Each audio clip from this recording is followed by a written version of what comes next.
नमस्कार दोस्तों, जय श्री राम। कैसे हैं आप? आशा करता हूं दोस्तों कि आप सब अच्छे ही होंगे। दोस्तों, एक बार फिर से आप सभी को नवरात्र की बहुत सारी हार्दिक शुभकामनाएं। माता रानी का आशीर्वाद और उनकी कृपा आपके परिवार के हर एक सदस्य पर बनी रहे और आपकी झोलियां खुशियों से भरती रहे। दोस्तों, शास्त्र हमें बताता है कि दान करना, लेकिन दान करना भी बहुत ही एक जरूरी है। एक समस्या का समाधान है, एक समस्या का हल है। तो यदि आप दान करते हैं नवरात्र में, तो ये सबसे अच्छा और उत्तम उपाय माना जाता है अपने संकट और परेशानी को दूर करने के लिए।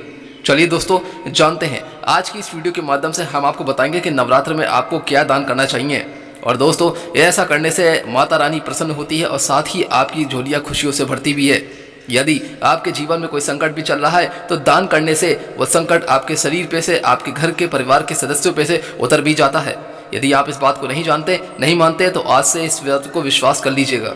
दोस्तों, नवरात्रि में दान करना बहुत ही शुभ और उत्तम मानते हैं और ऐसा शास्त्र भी बताते हैं। यदि आप सनातनी हैं और दान नहीं करते, तो करके देखिए, संकट खत्म हो जाएंगे। चलिए दोस्तों, जानते हैं। और इस वीडियो को आगे बढ़ने से पहले एक बार इस वीडियो को लाइक करके चैनल को सब्सक्राइब जरूर कर दीजिएगा। दोस्तों, नवरात्रि में दान पुण्य को भी बेहद शुभ और लाभकारी माना जाता है। दान पुण्य करते समय इस बात का भी ध्यान होना चाहिए दोस्तों कि हमें किन चीज़ों का दान करना है। यानी कि दान जो भी कुछ कर रहे हैं आप, तो वो पहले देख लें कि आप क्या क्या वस्तु हैं जो आपको दान करनी है। दोस्तों, वस्तुओं का दान बिल्कुल भी ऐसी नहीं करना चाहिए। आज हम आपको इससे जुड़ी जानकारी आपके लिए लेकर आए हैं। सनातन धर्म में नवरात्रि के पर्व का खास विशेष महत्व मानता है और हिंदू पंचांग के अनुसार अभी चैत्र नवरात्रि चल रहे हैं। यानी कि नवरात्रि के समापन से पहले ही माँ दुर्गा की कृपा पाने के लिए कुछ चीज़ों का अवश्य दान करना चाहिए। धार्मिक मान्यता बताती हैं दोस्तों कि माता रानी जिस वक्त पर अपनी कृपा बरसाती हैं, उसके जीवन में आ रहे सभी कष्ट दूर हो जाते हैं। चैत्र नवरात्रि के काल में देवी दुर्गा की शक्तियों की आराधना की यह 9 दिन परम मंगलकारी माने जाते हैं। इसलिए आप इस बात को भी जान लीजिए कि ज्योतिष शास्त्र में नवरात्रि के दौरान करने वाले कुछ ऐसी चीज़ों का दान जरूर बताया गया है, जिनको अगर आप नवरात्रि के समय में ही करते हैं, इन शुभ दिनों में करते हैं, तो दोस्तों इससे आपके ऊपर देवी की कृपा तो मिलेगी मिलेगी, साथ ही उनके आशीर्वाद भी आपको प्राप्त होगा और आपका अगर भाग्य सोया है तो वो भी चमक जाएगा। चलिए जानते हैं कौन सी वो ऐसी वस्तु है जिनका दान करने वाले व्यक्ति का यदि अगर आपका भाग्य उजागर हो जाता है। तो दोस्तों, इस पावन 9 दिनों में आपको कौन कौन सी वस्तुएं हैं जो दान करनी है। यदि आपके दरवाजे पर भी कोई व्यक्ति आ जाता है, तो उसको आप दान जरूर करें। कभी भी उसका हाथ खाली न जाने दें। इसलिए दोस्तों, हो सकता है कि आपके दरवाजे पर कोई ना कोई भक्त या कोई भी अगर मांगने वाला आ गया है, तो हो सकता है वो एक दैवी शक्ति हो। तो चलिए दोस्तों, आगे बढ़ते हैं इस वीडियो के माध्यम से। जैसा कि आपने हमारी पिछली 2 वीडियो के बारे में जाना है, उसी तरीके से ठीक इसी प्रकार से इस वीडियो के बारे में भी हम बताने जा रहे हैं कि दान करना कितना कल्याणकारी और मंगलकारी माना जाता है। नंबर 1, ध्यान से सुनिएगा दोस्तों, लाल रंग की चूड़ियाँ। नवरात्रि के 9 दिनों तक माँ दुर्गा के अलग अलग स्वरूपों का तो पूजा किया ही जाता है और उन्हें सुहाग की सामग्री ही अर्पित की जाती है।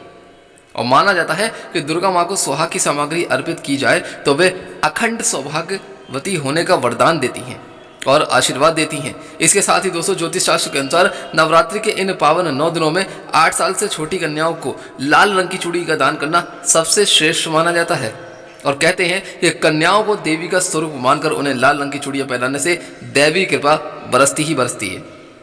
शास्त्रों में वर्णित है दोस्तों कि जो लोग श्रद्धा भाव और प्रसन्न भाव से कन्याओं को लाल रंग की चूड़ियां दान करते हैं, उन पर हमेशा बरकत बनी रहती है और जीवन सुख समृद्धि से भरा रहता है। नंबर 2, केला। केला यानी कि फल। शास्त्रों के मुताबिक नवरात्रि के 9 दिनों में माँ दुर्गा की कृपा पाने के लिए केले का दान जरूर करना चाहिए। ऐसा माना जाता है कि केले का दान करने से घर में बरकत आती है और साथ ही माता रानी की हमेशा आप पर कृपा बनी रहती है। इसके साथ दोस्तों, ये भी कहा जाता है कि इससे उनके घर में धन बनने के भी योग बने रहते हैं।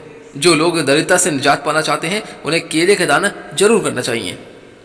अगर हो सके, अगर आप कर सके, तो केले का दान किसी जरूरतमंद को भी करें।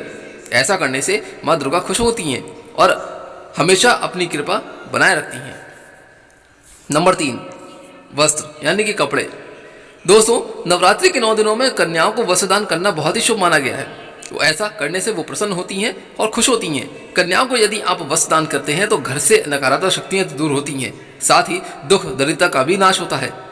दोस्तों, वहीं परिवार के सदस्यों को स्वास्थ्य का सुख भी मिलता है, यानी रोगों से राहत मिलती है अगर आपके घर में कोई रोगी है, कोई बीमार व्यक्ति है, तो उसके हाथों से वस्त्रदान जरूर करवाएं कन्याओं के लिए। वस्त्रदानों का ही करें, पुराने या फटे कपड़े भेंट ना करें। इसके अलावा बता दें कि धार्मिक मान्यताओं के अनुसार देवी दुर्गा को सुहाग का समापन समान आदि प्रिय है। नवरात्रि के दौरान किसी भी एक दिन मेहंदी लाकर माँ दुर्गा को अर्पित कर दें। साथ ही मेहंदी 7 सुहागन स्त्री को दान करें। कहते हैं कि मेहंदी लगाकर स्त्रियां जितना प्रसन्न होंगी, देवी दुर्गा भी उतनी ही प्रसन्न होकर आप पर अपनी कृपा बरसाएंगी। दोस्तों, इसके अलावा मान्यता है कि मेहंदी का दान करने से धन दान के योग भी बनते हैं, इसलिए आप दान जरूर करें। नंबर 4, किताबें। किताबों का दान करना महादान माना गया है। इससे ज्ञान बढ़ता है। माना जाता है कि नवरात्रि के दिनों में किताबें दान करने से बहुत ही लाभ मिलता है। इससे व्यक्ति के जीवन में कभी भी दुख नहीं आते और माँ दुर्गा के साथ ही माँ सरस्वती का आशीर्वाद भी मिलता है। इसलिए ऐसा करने से आप अष्टमी या नवमी रात्रि नवरात्रि तिथि समापन होने से पहले ही कन्या पूजन के दौरान किताबों को दान कर सकते हैं। इसके अलावा दोस्तों, नवरात्रि पर यानी कि कन्याओं को खिलौने का दान करने से जीवन में खुशहाली बनी रहती है। दोस्तों, खिलौने जब आप किसी कन्या को दान करते हैं, जितनी कन्या प्रसन्न होती है उतनी माता रानी भी प्रसन्न होती है। नंबर 5, इलायची। इलायची एक ऐसी खाद्य सामग्री है जिसे पूजा पाठ में प्रयोग किया जाता है। नवरात्रि में माँ की पूजा में भी इलायची का महत्व माना गया है। वहीं नवरात्रि में इलायची का दान भी बहुत शुभ माना जाता है। इसलिए दोस्तों कहा जाता है कि नवरात्रि में इलायची का दान व्यक्ति को नौकरी और व्यापार के क्षेत्र में उन्नति और तरक्की के योग्य बनाता है। इसलिए यदि आप नौकरी और बिजनेस करना चाह रहे हैं, तरक्की चाह रहे हैं, तो आप नवरात्रि में इलायची का दान अपने हाथ से जरूर करें। यह दान आप अष्टमी या नवमी नवरात्रि तिथि संपन्न होने से पहले करें तो ज़्यादा अच्छा है। नंबर 6, मिष्ठान यानी कि मिठाई। आप कन्या पूजन के समय कन्याओं को थोड़ा मिष्ठान जरूर दान करें। मिष्ठान को शुभ माना जाता है। कन्या भोज को करने के लिए आपको कम से कम एक मिठाई भी शामिल करनी चाहिए। अगर किसी वजह से आप मिष्ठान यानी कि मिठाई को शामिल नहीं कर पा रहे हैं, तो घर में साफ सुथरे ढंग से बनाया हुआ सूजी या फिर आटे का हलवा भी माता को भोग लगाकर कन्याओं को खिला सकते हैं। ऐसा करने से आपके गुरु ग्रह की मजबूती बढ़ती है और माँ भगवती भी आपसे प्रसन्न होती है। इसके अलावा नवरात्रि के दौरान देवी की आराधना के साथ शुद्ध घी का दान करने से भक्तों को माता का आशीर्वाद प्राप्त होता है। आप शुद्ध घी किसी भी मंदिर में दान कर सकते हैं या फिर किसी ब्राह्मण अथवा जरूरतमंद व्यक्ति को भी दान दे सकते हैं। नंबर 8, चावल। चावल को समृद्धि का प्रतीक माना जाता है। अक्षत यानी कि चावल, घर में भी अगर किसी बेटी को विदा किया जाता है तो उसकी गोद में चावल को डाला जाता है। ये आप जानते हैं और आपने देखा भी होगा। नवरात्रि में कन्या भोज के बाद कन्याओं को विदा करते समय कन्याओं को उपहार के साथ थोड़ा सा चावल और जीरा भी देना चाहिए। ऐसा करने से आपके घर में संपन्नता बढ़ती है। इसलिए कन्याओं को विदाई के समय थोड़ा चावल भेंट स्वरूप दान जरूर करना चाहिए। इसके अलावा दोस्तों, शास्त्रों के अनुसार अगर माने तो अन्नदान को काफ़ी शुभ माना गया है और चावल एक अन्न है। इसलिए खासकर इन 9 दिनों में किसी भी जरूरतमंद व्यक्ति को आप अन्न का दान जरूर करें। ऐसा करने से आपको परम पुण्य की प्राप्ति होगी और आपके जीवन में सारे नकारात्मक प्रभाव भी दूर हो जाएंगे। नंबर 8, दक्षिणा। कन्याओं को दोस्तों चलते समय दक्षिणा के बगैर कभी भी विदाई नहीं देनी चाहिए।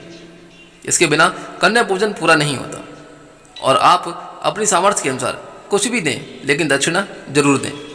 उसका हाथ खाली ना जाने दें। यह तो हुई दान देने की बात। दोस्तों, अब जान लेते हैं कि आपको नवरात्रि में क्या दान करने से बचना चाहिए। ऐसी चीज़ें आपको दान नहीं करनी है। दोस्तों, इन चीज़ों का दान आप गलती से भी ना करें। यदि आप कर रहे हैं तो पहले आप इस वीडियो को देखें, उसके बाद आप आगे बढ़ें। नंबर 1, लोहा। कहा जाता है कि नवरात्रि के पर्व पे 9 दिनों में किसी भी व्यक्ति को लोहे के सामान का दान नहीं करना चाहिए। यह दान अमंगलकारी माना जाता है। नंबर 2, कमल का पुष्प। नवरात्रि के दौरान कमल का पुष्प कभी भी किसी को दान नहीं करना चाहिए। क्यों? क्योंकि ऐसा करने से शुभ नहीं माना जाता, शास्त्र भी नहीं बताते हैं। नंबर 3, जौ से बनी हुई चीज़ें। इन सब के अलावा जौ से बनी चीज़ों का दान करने से बचना चाहिए। मान्यता है कि ऐसा करने से संपत्ति का नुकसान हो सकता है, इसलिए आप जौ का दान बिल्कुल ना करें। दोस्तों, यह वीडियो आपको कैसी लगी? अगर अच्छी लगी हो तो कमेंट बॉक्स में एक बार जय श्री राम के साथ जय माता दी जरूर लिख दें। आज्ञा दीजिए, चलता हूँ यहाँ से। फिर मिलूंगा जल्दी ही कोई और अच्छी कहानी, कथा, वीडियो या उपाय को लेकर, या फिर कोई और ज्ञान की बात को लेकर। तब तक माता रानी का आशीर्वाद आपके परिवार के हर एक प्रत्येक सदस्य में बना रहे और आपकी झोलियां खुशियों से भरी रहें। दोस्तों, यहाँ से जाने से पहले एक बार अनुरोध करता हूँ कि इस वीडियो को लाइक करके जल्दी से इस चैनल को सब्सक्राइब जरूर कर दीजिएगा। जो भी भक्त यहाँ पर नए हैं, एक बार सब्सक्राइब कर दें। खुश रहें और स्वस्थ रहें। माता रानी का आशीर्वाद आप पर बना रहे। तब तक के लिए जय श्री राम।